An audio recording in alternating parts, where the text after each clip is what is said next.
করা হয়েছে, বিপিনুরকে রক্তাক্ত করে এদেশের মাতৃভূমিকে রক্তাক্ত করা হয়েছে, বিপিনুরকে রক্তাক্ত করার মাধ্যমে আমাদের জাতীয় পতাকাকে রক্তাক্ত করা হয়েছে।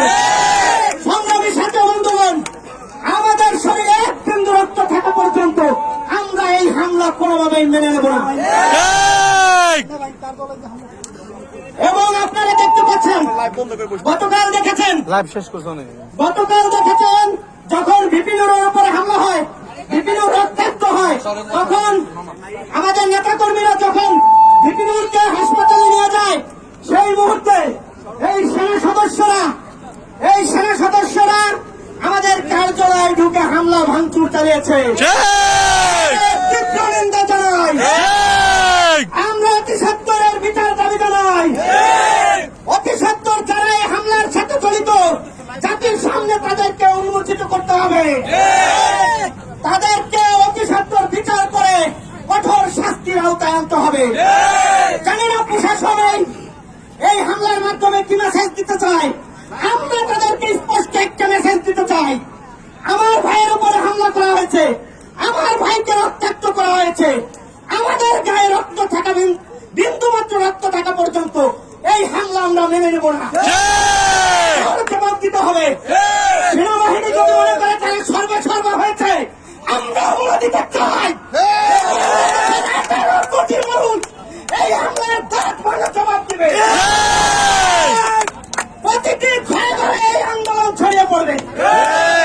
আমরা এর দাঁত ভাঙা জবাব দিয়ে ছাড়ব ইনশাআল্লাহ।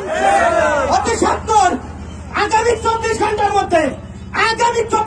মধ্যে, আমি আবারও বলছি, আগামী 24 ঘন্টার মধ্যে এই হামলাকারীদেরকে বিচারের আওতায় আনতে হবে।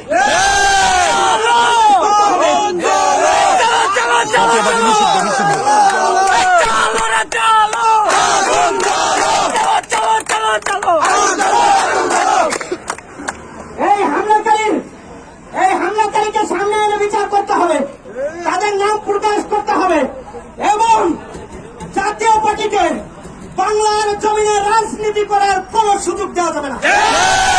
তাদেরকে অতি সত্বর নিষিদ্ধ করতে হবে। তাদেরকে যদি নিষিদ্ধ না করা হয়, টেকনাফ থেকে তেঁতুলিয়া, রূপসা থেকে পাথুরিয়া এই আগুনের দাবানল ছড়িয়ে পড়বে। এই আন্দোলন প্রতিটি ঘরে ঘরে পৌঁছে যাবে। আরেকটি গণ অভ্যুত্থান হবে, আরেকটি জুলাই অভ্যুত্থান ফিরে আসবে বাংলার জমিনে। আমরা চাই সেনাবাহিনী যে দৃষ্টতা দেখিয়েছে, তাদের জাত বাংলা জবাব দিতে হবে। তাদেরকে বিচারের আওতায় না আনা হলে প্রতিটি ঘরে আন্দোলন হবে। এবং আমাদের নেতা ভিপি নুরুল হক নূর এই 24-এর গণ অভ্যুত্থানে যে ভূমিকা রেখেছে, তারপরে তার উপরে হামলা করা হয়েছে, এর তীব্র নিন্দা ফরিদপুর জেলা জানাচ্ছে।